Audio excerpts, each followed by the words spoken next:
it will only be used on those really demanding, challenging applications, potentially in oil and gas, in naval occasionally, and certainly the chemical process industry, where you need that really high level of strength and corrosion resistant and a wide temperature operating range.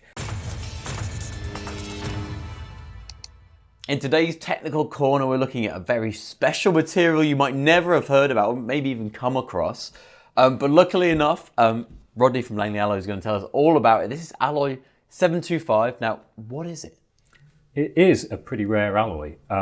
It's also a pretty expensive alloy, but there's a reason for that. It is providing pretty high levels of performance. You take the corrosion resistance of something like Inconel 625, which is widely used in aerospace and chemical processing, and then you take the strength of 718, which again is widely used in oil and gas and aerospace, and you marry those two things together and you end up with 725. So within the alloys that we focus in, it's pretty spectacular in terms of that combination of performance. Yeah, absolutely. It's so expensive. This isn't 725. You couldn't trust us with bringing it into the studio, unfortunately. Maybe trust yourself on the M6 on it. But what I find fascinating is it's actually, from a design engineer's point of view, it's almost like the perfect material.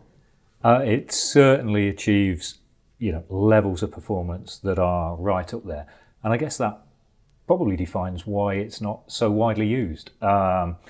It will only be used on those really demanding, challenging applications, potentially in oil and gas, in naval occasionally, and certainly the chemical process industry, where you need that really high level of strength and corrosion resistant and a wide temperature operating range. And to be honest, it's difficult to find another alloy that would tick all of those boxes at such a level. Absolutely. So it's it's a cut above everything else, but as with all things, there are trade-offs. Yep. The machinability and the cost definitely suffer a little bit. So when you talk about these difficult environments, can you talk a little bit more about exactly where these components would go and what they look like? To be honest, when it comes to the choice of the alloy, that's largely informed by the end use, the application. So you are thinking of potentially a bit of process equipment that's operating at 500, 600, 700, 800 degrees centigrade, but where the environment is very aggressive, polluted environment or acidified. But then the component itself needs a high level of strength. So that could be fasteners, but it could also be smaller machined components.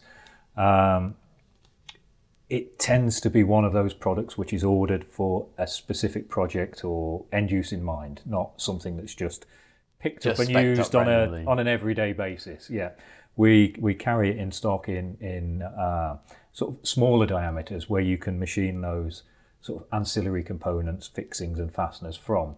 But for the larger components, because it's so expensive really, they'll typically be supplied by somebody else as a forge component. So we're there to help complete a project. And do some customers that you found before they found Langley Alloys, do you find that they struggle to source this themselves?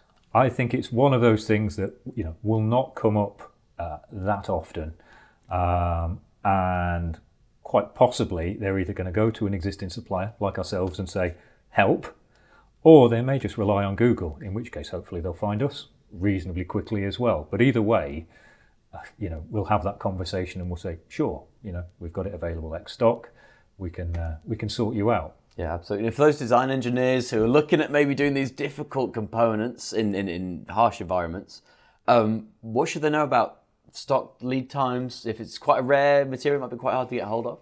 For sure. So it's a difficult product to manufacture in the first instance. To achieve that high level of strength, you have to change the composition. You tweak the recipe slightly, which creates its own challenges for the manufacturers.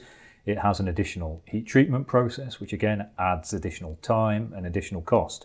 And if we were to order this from our supply partner, we wouldn't expect to see it for at least 12, if not 18 months. So that's the reason why we carry stock, in case somebody needs it and they can't afford to wait for 18 months.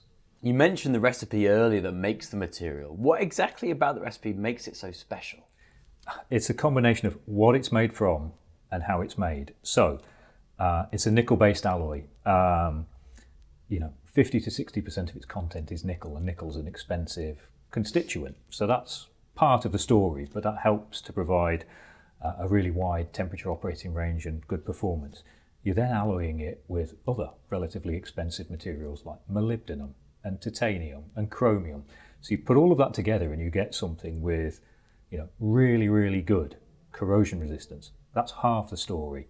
To get the strength, you then alloy it with very small precise quantities of niobium, titanium, maybe a bit of aluminium as well. And all of those things together will form really fine precipitates in the metal, which come out during a secondary heat treatment.